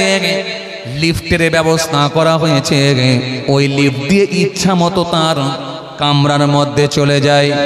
গোটা বাড়ির ভেতরে কম বেশি প্রায় 7খানা লিফট আছে, কম বেশি প্রায় 650 থেকে 700 জন কর্মচারী আছে। ও মুসলমান ভালো করে শুনে রাখেন, গোটা বাড়িটা এত সুন্দর করে বানানো হয়েছে যেটা আপনাকে হতভম্ব করবে, অবাক করবে। এই মুকেশ আম্বানি তিনি গাড়ি চাপেন, যে গাড়িগুলো যেমন তেমন গাড়ি নয়, যে গাড়িগুলো BMW, মার্সিডিজ, অডি, এই যেমন হাই কোয়ালিটির গাড়ি, যে গাড়িগুলো 1 কোটি 1.5 কোটি 2 কোটি টাকা করে দাম, এইরকম গাড়ি তিনি চাপেন। এই গাড়িগুলো কোথায় রাখবেন, কোথায় পার্কিং করবেন? খোলা মাঠে যদি পার্কিং করা হয় তাহলে হতে পারে আকাশ থেকে বৃষ্টি পড়ে, রোদ্রের তাপ লেগে, শিশির লেগে হতে পারে কালার ফেড হয়ে যেতে পারে। তাই তিনি গাড়িগুলো রাখার জন্য পার্কিং এর ব্যবস্থা করেছেন। ওই বিল্ডিং এর 6 তলা পর্যন্ত খালি পার্কিং করা হয়েছে। গাড়িগুলো 6 তলা পর্যন্ত খালি পার্কিং করা হয়, আর ইচ্ছা যেটা লাগে সেটাকে নিয়ে ভ্রমণ করা হয়। লোকটা তো সব থেকে ধনী লোক শুনেছিলেন, কিন্তু ধনীর লোককে একটু শোনেন, কিরম পয়সাওয়ালা একটু শোনেন। যে এই গাড়িগুলো 6 তলা বিল্ডিং পর্যন্ত খালি পার্কিং করা হয়। ইচ্ছা মতো যেটা পছন্দ হয় সে গাড়ি নিয়ে ভ্রমণ করা হয়। আপনাকে অবাক করবে, যেমন তেমন গাড়ি চাপে না। কথা কিছু বুঝতে পারছেন? যে তিনি একটা শখ করে টয়লেট বানিয়েছেন। এই টয়লেটটা বানিয়ে দিয়েছেন নীতা আম্বানির জন্য, অর্থাৎ তার আহালিয়া, তার স্ত্রী, তার বিবি, তার ওয়াইফের জন্য একটা টয়লেট বানিয়ে দিয়েছে। কথা বলে না, আপনারা ওয়াইফকে ভালোবেসে কিছু দেন? বাবা চাচা গুলো একটু মুচকে হাসছে। চাচা বলছে, বাবা আমি তো বুড়ো হয়ে গেছি, তোমার চাচি বুড়ি হয়ে গেছে, আর কি ভালোবাসা দেবো? আরে সমস্যা নাই, বিবিকে ভালোবাসা হলো নবীর সুন্নত। কথা ঠিক কিনা ভুল বলে? বিবিকে ভালোবাসা হলো নবীর সুন্নত। মায়েশা সিদ্দিকা রাদিয়াল্লাহু তাআলা আনহা যে গিলাসে পানি খেতেন, সেই গিলাসে আমার রাসূলুল্লাহ পানি খেতেন। চোরে বলতে পারেন না? এই ওয়াজটা আপনারা একাধিকবার শুনেছেন, একবার দুবার না। গিলাসের যে জায়গাটাই মুখ দিয়ে যে জায়গাটাই মুখ দিয়ে আম্মাজান আয়েশা সিদ্দিকা পানি পান করতেন, আমার রাসূলুল্লাহ সেই জায়গাটাতেই মুখ দিয়ে পানি পান করতেন। জোরে বলতে পারেন না? আরো মহব্বতে হয় না? আম্মাজান আয়েশা সিদ্দিকা বলতেন, ইয়া রাসূলুল্লাহ, হাবিবাল্লাহ, হুজুর বিয়াদবি নেবেন না, আপনাকে অন্য গ্লাসে পানি দিই, অন্য পাত্রে পানি দিই? আল্লাহর নবী বললেন, অন্য পাত্রে নিলে তো আমি বলতে পারতাম আয়েশা, এটা তোমার আর আমার ভালোবাসা মহব্বত বাড়ানোর জন্য আমি এই গ্লাসে পানি পান করছি। কি শিক্ষা দিয়ে গেছেন আমার নবী! তুই এই নবী থেকে আপনি কি পাবেন না বলেন? As a teacher, as a leader, as a commander, as a professor, Muhammad sallallahu alaihi wasallam has been the most practical and most successful of all prophets. যেটা আমার নবী থেকে আপনি জিজ্ঞাসা করবেন, সেটাই আমার নবী থেকে আপনি ধার করতে পারবেন ইনশাআল্লাহ। জোরে বলতে পারেন না? ইয়া রাসূলুল্লাহ, পানি খাবো কেমন করে? নবী শিখালে পানি খাও এমন করে। ইয়া রাসূলুল্লাহ, ভাত খাবো কেমন করে? নবী বললেন ভাত খাও এমন করে। ইয়া রাসূলুল্লাহ, চুল কাটবো কেমন করে? নবী শেখালেন এমন করে। ইয়া রাসূলুল্লাহ, জুব্বা পরবো, জামা পরবো কেমন করে? নবী শেখালেন এমন করে। ইয়া রাসূলুল্লাহ, জুব্বা পরলে কোনটা আগে শুরু করব, ডান হাত না বাম হাত? আল্লাহর নবী বললেন ডান হাত। ইযা লাবিসা কামিসান বাদআন বিমা ইয়াবিনি। কি দেয় না আপনাকে? হ্যাঁ, কিছু মানুষ বলে তারা ধর্মটা 3 দিনের আগে এসেছে। আরে ইসলাম ধর্মটা এই 3 দিনেরই ধর্ম। ওরা জানে না ইসলাম ধর্মই হলো সবথেকে প্রাচীন ধর্ম। ইসলাম ধর্মের আগে কোনো ধর্ম ছিল না। আপনাকে আমি এইটুকু নমুনা দিই, ভালো করে শোনেন। পৃথিবীর সর্বপ্রথম যে মানুষ, সে মানুষটার নাম কি? আরে বাবা কথা বলে না, সে মানুষটার নাম কি? আমাদের আদি পিতা, যিনার নাম হযরতে আদম আলাইহিস সালাম। এই আদম আলাইহিস সালাম তিনি পৃথিবীর সর্বপ্রথম মানুষ। তিনি কি ইসলাম ধর্মের অনুসারী ছিলেন না অন্য ধর্মাবলম্বী মানুষ ছিলেন? তাহলে ইসলাম ধর্ম, তাহলে ইসলাম ধর্মের যদি অনুসারী হয়ে থাকেন, তাহলে পৃথিবীর সর্বপ্রথম যে মানুষটা তিনিও তো ইসলাম ধর্মের অবলম্বী মানুষ, ইসলাম ধর্মের অনুসারী ছিলেন। তাহলে ইসলামকে 3 দিনের ধর্ম বলে চালালে হবে? এবার বলবেন তাহলে হযরত মুহাম্মদ সাল্লাল্লাহু আলাইহি ওয়াসাল্লাম থেকে কি এসেছে? হ্যাঁ, মুসা নবী যিনি ছিলেন তিনিও ইসলাম ধর্মের অনুসারী ছিলেন। ঈসা নবী যিনি ছিলেন তিনি ইসলাম ধর্মের অনুসারী ছিলেন। দাউদ নবী যিনি ছিলেন তিনি ইসলাম ধর্মের অনুসারী ছিলেন। নূহ নবী যিনি ছিলেন তিনি ইসলাম ধর্মের অনুসারী ছিলেন। ইয়াকুব নবী যিনি ছিলেন তিনি ইসলাম ধর্মের অনুসারী ছিলেন। এক এক করে যত নবী আম্বিয়া সালামরা এসেছিল সব ইসলাম ধর্মেরই অনুসারী ছিলেন। মহব্বতে বলতে পারেন না? খুশি মনে হয় না? হ্যাঁ, মানুষ তাহলে গোমরা হয়েছে কখন? এক নবী ইন্তেকাল হয়ে যাবার পরে পরের নবী যখন এসেছে, এই আসা পর্যন্ত মাঝখানে একটা গ্যাপ হয়ে গেছে। গ্যাপ, এই গ্যাপেতে মানুষ গুমরা হয়ে গেছে, পথভ্রষ্ট হয়ে গেছে। যেমন হযরত ঈসা রুহুল্লাহকে আল্লাহ পাঠিয়েছিলেন, আর ঈসা আসলামকে আল্লাহ আসমানে তুলে নিয়েছিলেন। এই ওয়াজ আপনাদের জানা আছে? ঈসা নবী যখন আসমানে চলে গিয়েছিলেন, এরপরে আর কোনো নবী ছিল না। আরে কথা বলে না, কথা বলছেন না কেন? নবী ছিল? নবী ছিল না। ঈসা নবী আসমানে চলে গেলেন, আর কোনো নবী নাই মাঝখানে। এই নবী শূন্যতা, নবী শূন্য ছিল মাঝখানে 570 বছর। এই 570 বছরের ব্যবধান। আরে টিচার না থাকলে স্টুডেন্টরা অন্যায় করবে কি করবে না? আরে কথা বলে না। টিচার না থাকলে স্টুডেন্টরা অন্যায় করবে কি করবে না? টিচার না থাকলে, মাস্টার না থাকলে ছাত্ররা অন্যায় করবে না করবে না? খাতা পেন নিয়ে ইওকে মারামারি করবে কে করবে না? ইওর দিকে খাতা ছুড়বে কি ছুড়বে না? ও ওকে পেন নিয়ে হাতে দাগ টেনে দেবে কি দেবে না? তো অন্যায় করাটা তো এটা স্বাভাবিক ব্যাপার। ঈসা নবী আসমানে, আর মুহাম্মদ সাল্লাল্লাহু আলাইহি ওয়াসাল্লাম এখনো আসেননি 570 বছর। এই যে লম্বা টাইম, 570 বছরের ব্যবধান। মানুষ গোমরা হয়ে গেল, মানুষ পথভ্রষ্ট হয়ে গেল, মানুষ গোমরা হয়ে গেল। আল্লাহ নবী এই সময় আইয়ামে জাহেলিয়াতের যুগে আল্লাহ নবী সেই সময় হযরত মুহাম্মদ সাল্লাল্লাহু আলাইহি ওয়াসাল্লামকে আল্লাহ নবী পাঠাচ্ছেন। নবী আসছেন, নবী আসছেন, নবী আসছেন, নবী আসছেন। বাতাস কম্পন হচ্ছে, আকাশ হিলছে, ফেরেশতারা আনন্দে আত্মহারা। সেই সময়কার আল্লাহ রাব্বুল আলামিন নিজে খুশি ঘোষণাকারী ফেরেশতাকে বললেন, এ ঘোষণাকারী ফেরেশতা, আকাশে অ্যালার্ট করো, ঘোষণা দাও, আমি আমার হাবিবুল্লাহকে পাঠাচ্ছি। যে নবীকে না পাঠালে কিছুই বানাতাম না। পৃথিবী, আশ্বাস, চন্দ্র, সূর্য, নবমণ্ডল, ভূমণ্ডল, অ্যাম্পোলজি, অ্যাস্ট্রোলজি, ভুটানি, গ্যালাক্সি কিছুই বানাতাম না। সব আমার হাবিবুল্লাহর ওসিলাই বানিয়েছি। সেই হাবিব আসছে। আকাশে ঘোষণা দাও, জানিয়ে দাও, বাতাসে ঘোষণা দাও, জানিয়ে দাও। আকাশ বাতাস সব জায়গায় যখন ঘোষণা দেওয়া হয়ে গেল, আল্লাহ রাব্বুল আলামিন বললেন, শোনো ফেরেশতা, বহুদিন আরবে পানি হয় না। আরবের মানুষরা গুমরা হয়ে গেছে, অপরাধী হয়ে গেছে। তারা প্রচুর অন্যায় করার কারণেতে আমি আল্লাহ নারাজ হয়ে গিয়ে রহমতের দরজা বন্ধ করে দিতে বলেছি। আজকে আমার হাবিবুল্লাহ আসছে, আমার হাবিবের খাতিরে আমি আল্লাহ আর রহমত দরজা বন্ধ করতে পারি না। আকাশ থেকে বৃষ্টি বর্ষণ করতে চাই। যাও ফেরেশতা, আমার রহমতের দরজাটা আমি আল্লাহ বলি খুলে দাও, খুলে দাও, খুলে দাও। আকাশ থেকে অনবরত বৃষ্টি বর্ষণ হতে লাগলো, পানি বর্ষণ হতে লাগলো। এত অফুরন্ত পানি নাজিল হয়েছিল।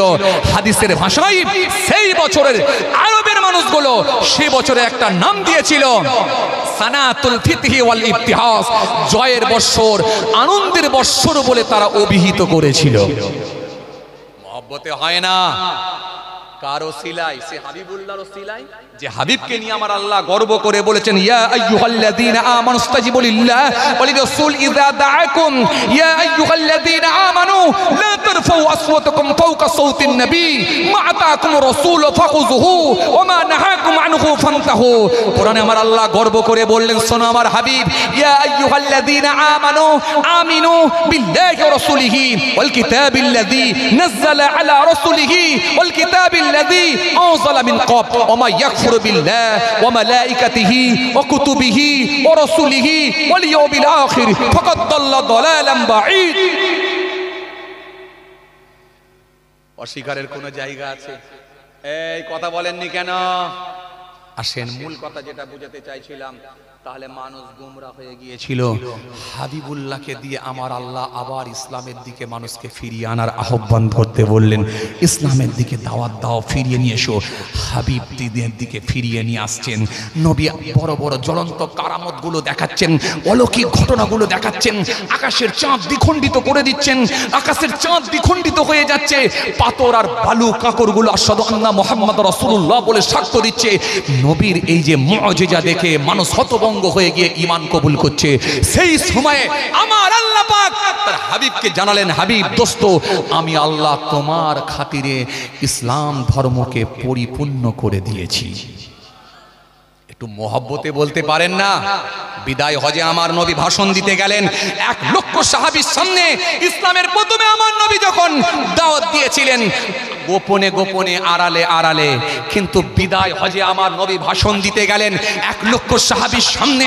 আমার নবী উঠে দাঁড়িয়ে সেই সময় বলেছিলেন, শোনো, আমার আল্লাহ পাক খুশি হয়ে গিয়ে, আমার আল্লাহ রাজি হয়ে গিয়ে আমার দ্বারাতে দিনকে পরিপূর্ণ করে নিয়েছেন। জোরে বলতে পারেন না? একটু মোহাব্বতে হয় না? অন্যান্য নবীরা হায়াত বেশি পেয়েছিল কিন্তু দিনকে পরিপূর্ণ করেননি আল্লাহ তাদের ওসিলায়, কিন্তু আল্লাহ হাবিবুল্লাহর ওসিলায় দিনকে পরিপূর্ণ করে নিয়েছেন। কথা বুঝে আসছে ভাইরা আমার, বন্ধুরা আমার, সাথী মহব্বতের ভাইরা? সেই নবী আপনাকে সব দিয়ে গেছে। এই নবী আপনাকে কি দিয়ে গেলেন? তাহলে ইসলাম এসেছে বাবা আদম আসলাম, বরং তারও পূর্বে থেকে, কিন্তু হাবিবুল্লাহকে দিয়ে আমার আল্লাহ কিছু মাইনাস, কিছু কাটছাঁট করেছেন, কিছু মাইনাস করেছেন, কিছু কাটছাঁট করেছেন। এটা চলবে, এটা চলবে না, এটা করো, এটা করো না, এটা জায়েজ, এটা না জায়েজ। এই দিয়ে হাবিবুল্লাহকে দিয়ে আমার আল্লাহ খুশি হয়ে গিয়ে দিনকে পরিপূর্ণ করে নিয়েছেন। ফলে আর কেউ সংশোধন সংযোজন করতে পারবে না।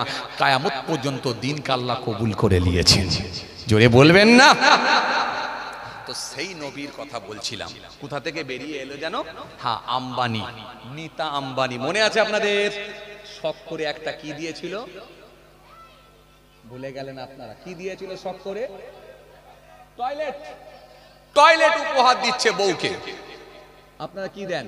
4 চাকা গাড়ি দেন? হুজুর, আমাদেরই 4 চাকা গাড়ি নেই, আমার বউকে কি 4 চাকা গাড়ি দেবো? আরে বাবা, বউকে যদি 4 চাকা গাড়ি নাও দিতে পারেন, আরে বাবা 4 চাকা গাড়ি যদি নাও দিতে পারেন, আপনি একটা ফুলের তোড়ালি এসে ভালোবাসা দেবেন, এটাই আপনার কাছে অনেক বড় পাওনা তার হয়ে যাবে। যদি বলতে পারেন না, বিবিকে ভালোবাসবেন, এই শিক্ষাটা আমার নবী দিয়েছেন। চলেন, আমি যে কথা আপনাদের বুঝাতে চাইছিলাম খেয়াল করেন। সেই নীতা আম্বানির জন্য শখ করে একটা টয়লেট বানাচ্ছে কে? মুকেশ আম্বানি। টয়লেট এতরণিয়া নওজওয়ান জামাকেরা, ইয়া মাই মুরব্বিয়ানেরা, বাবা রাসূলকে দিয়ে শখ করে একটা টয়লেট বানিয়েছেন।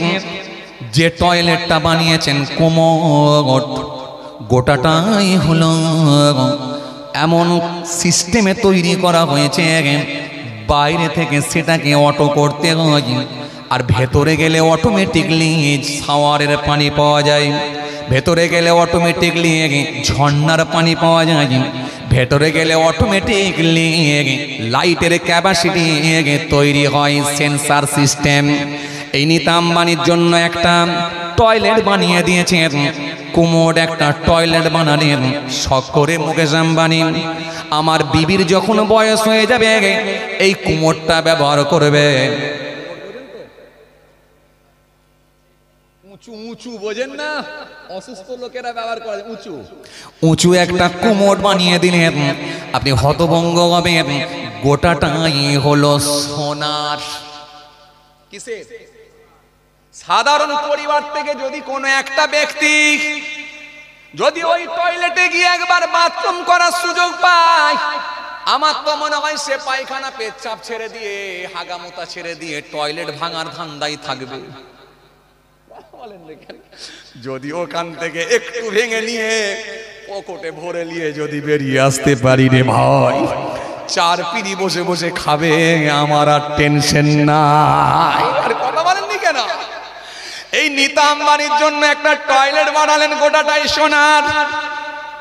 আর আল্লাহ বললেন খেপা শোন, তোর দেশের সব থেকে ধনী লোক, সে বাড়ি সোনার বানাতে পারে না, খালি টয়লেট বানিয়েছে সোনার।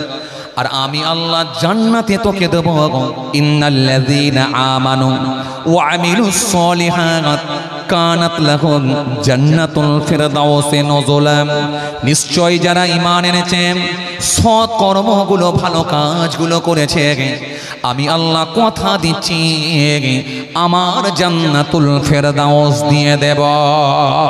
আবার আমার আল্লাহ অন্য জায়গায় বললেন, ইন্নাল্লাযীনা আমানু ওয়া আমিলুস সলিহাত লাহুম জান্নাতুন তাজরি মিন তাহতিহাল আনহার যালিকাল ফাওজুল কাবীর। আল্লাহ বলছেন যারা ঈমান এনেছে, পৃথিবীর জমিনে সৎ কর্ম ভালো কাজগুলো করেছে, তাদেরকে আমি আল্লাহ জান্নাত দেব, যার তলদেশ দিয়ে প্রবাহিত হবে নহর। এই মনে আছে তো? আরে কথা বলে না, ভুলে গেলেন নাকি সেই নহর? মনে আছে? আমি ভুলে যাওয়ার লোক নয়।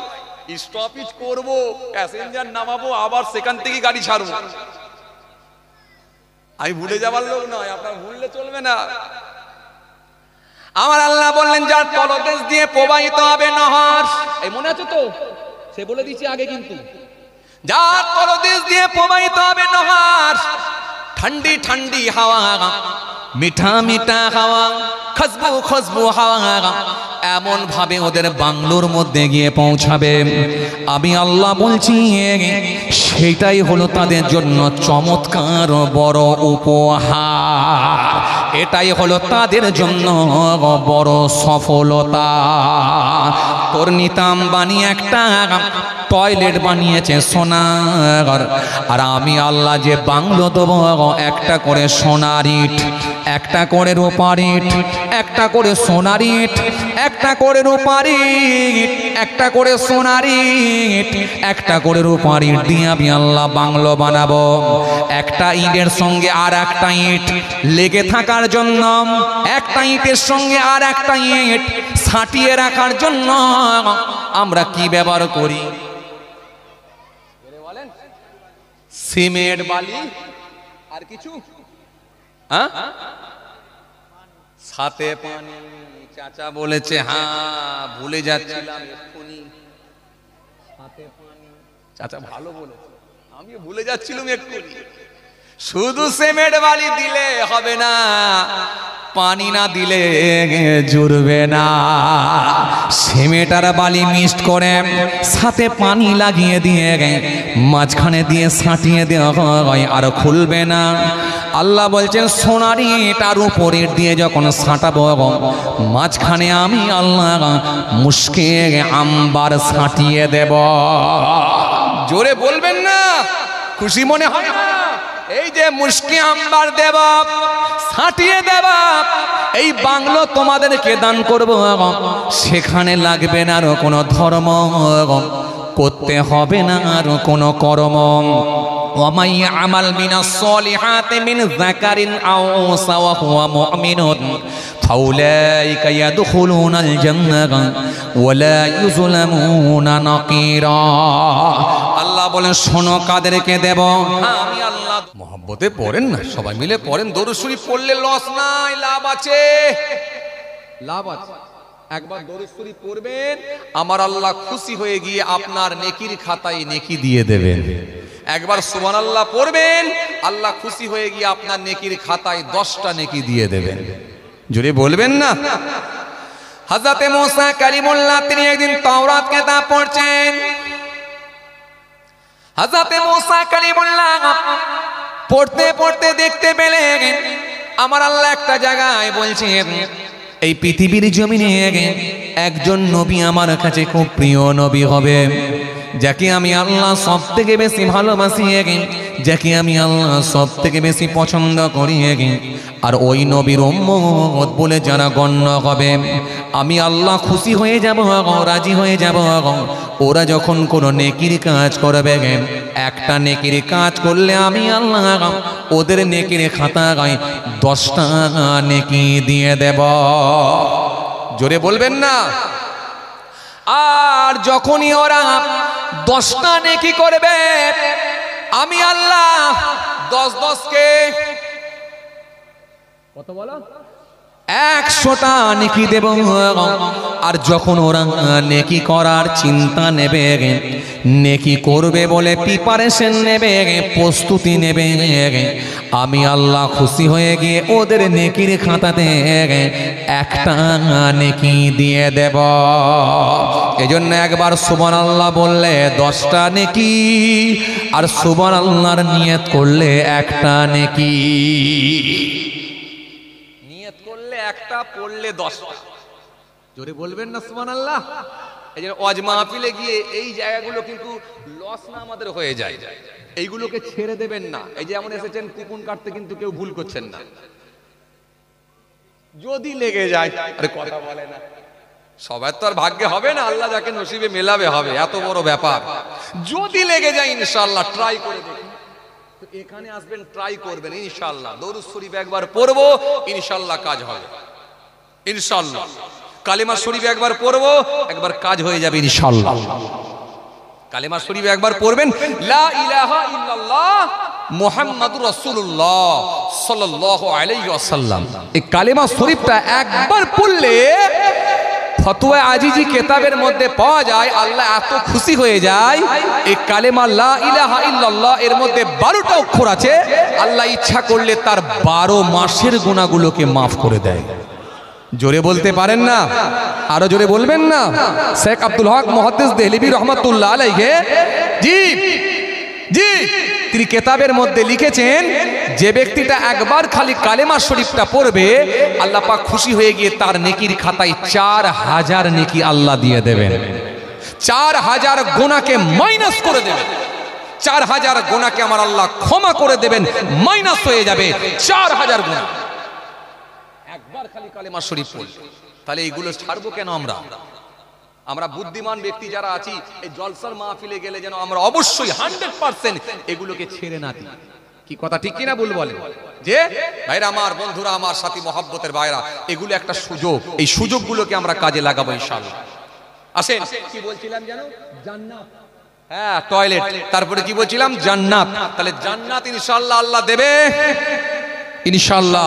চিন্তিত হওয়ার কোনো কারণ নাই, চিন্তিত হওয়ার কোনো কারণ নাই। খালি ম্যাপিংটা ঠিক রাখতে হবে, ঠিক রাখতে হবে, ঈমানটা ঠিক বাঁচিয়ে নিতে হবে। শুরুতে যেটা বলেছিলাম মনে আছে আপনাদের? ঈমানটা বাঁচিয়ে রাখতে হবে, ইনশাআল্লাহ কাজ হবে, টেনশন নাই, ইনশাআল্লাহ কাজ হবে ইনশাআল্লাহ। ঈমানটা বাঁচিয়ে চলুন, ইনশাআল্লাহ কাজ হবে। আর আল্লাহ বলেছে আমি দেবো, ওমা ইয়ামাল মিনাস সলিহাতি মিন যাকারিন আও উনসা ওয়া হুয়া মুমিনুন ফাউলাইকা ইয়াদখুলুনাল জান্নাহ ওয়া লা ইউযলামুনা নাকিরা। আল্লাহ বলছেন আমি জান্নাতে দেব, সে নারী আর পুরুষ হোক, যেই হোক, নেই কোনো সমস্যা। যার ভেতরে ঈমান আছে তাকে বলবো সোজা যা। জোরে বলবেন না? সোজা জান্নাতে যা। যার ভেতরে ঈমান আছে তাকে বলবো সোজা যা, নেই কোনো সমস্যা। লাগবে শুধু ঈমান, অধিকার কিন্তু সমান। চলে যাবে জান্নাতের ভেতরে, লাগবে না কোনো ধর্ম, করতে হবে না কোনো কর্ম। আর আমি আল্লাহ কথা দিচ্ছি, সেদিনে তাদের উপরও কোনো জুলুম হবে না, অনুপরিমাণও, সামান্য পরিমাণও জুলুম করব না। নবী একদিন দরবারে বসে আছেন, হঠাৎ করে আল্লাহ নবী হাতটা উপর দিকে তুললেন, তুলে একটু মুচকি হাসলেন। মুচকি হেসে আল্লাহ নবী ফের হাতটাকে নামিয়ে নিলেন, ফেসটা চেঞ্জ হয়ে গেল। আল্লাহ নবী একটু নারাজ হয়ে গেলেন, নারাজ হয়ে গিয়ে হাতটা নামানোর পর সাহাবায়ে কিরামদের ভেতরে একটা প্রশ্ন জেগে উঠলো, ইয়া রাসূলুল্লাহ, হাবিবাল্লাহ, হুজুর হাত তুললেন, মুচকি হাসলেন, হাত নামালেন, মনটা খারাপ হয়ে গেল, ফেসটা চেঞ্জ হয়ে গেল, এই ব্যাপারটা একটু বুঝে উঠতে পারলাম না, হুজুর যদি একটু ক্লিয়ার করে বলতেন। আল্লাহর নবী বললেন, দেখো আমি দেখতে পাচ্ছি, জানো, শোনো সাহাবীরা, জিবরাইল ফেরেশতা আমাকে দেখালেন, আমি একটা সুশীল সংবাদ তোমাদেরকে দিই, আয় আমার সাবিরা, আমি দেখতে পেলাম কি জানো, যখন এই রকম ভাবে আমি হাত তুলেছিলাম, আমারকে হযরতে জিবরাইল ফেরেশতা জান্নাতের ভেতরে একটা আঙ্গুরের ঝাড় আমাকে তুলে দেখালেন। জোরে বলবেন না, খুশি মনে বলবেন না? এই আঙ্গুরের ঝাড় আমাকে যখন তুলে দেখানো হলো, ও আমার সাবিরা, আমার মনটা বড় খুশি হয়ে গেল, আমার মনটা বড় খুশি হয়ে গেল। অন্য জায়গায় না টেনে, যেহেতু 40 মিনিট মানে ঠিক আছে, আমার সাবিরা সোনা, এ আমার সাবিরা সোনা, যখন আমাকে আঙ্গুরের ঝাড় দেখানো হলো, আমি রাসূলুল্লাহর মনটা বড় খুশি হয়ে গেল। আমি রাসূলুল্লাহ থাকতে না পেরে ওই আঙ্গুরের ঝাড়টা দেখলাম, আমি বড় আনন্দিত হলাম, আমি বড় খুশি হয়ে গেলাম। সেই আঙ্গুরের ঝাড় আর দুনিয়ার আঙ্গুর দুটো কিন্তু সমান নয়। ও আমার সাবিরা শুনে রাখো, জান্নাতে আমার আল্লাহ ফল খাবেন, ফলের নামগুলো চেঞ্জ করবেন না, কিন্তু টেস্ট চেঞ্জ হয়ে যাবে, আলাদা হবে। দুনিয়ার আপেল জান্নাতের আপেল এক হবে না। আসেন।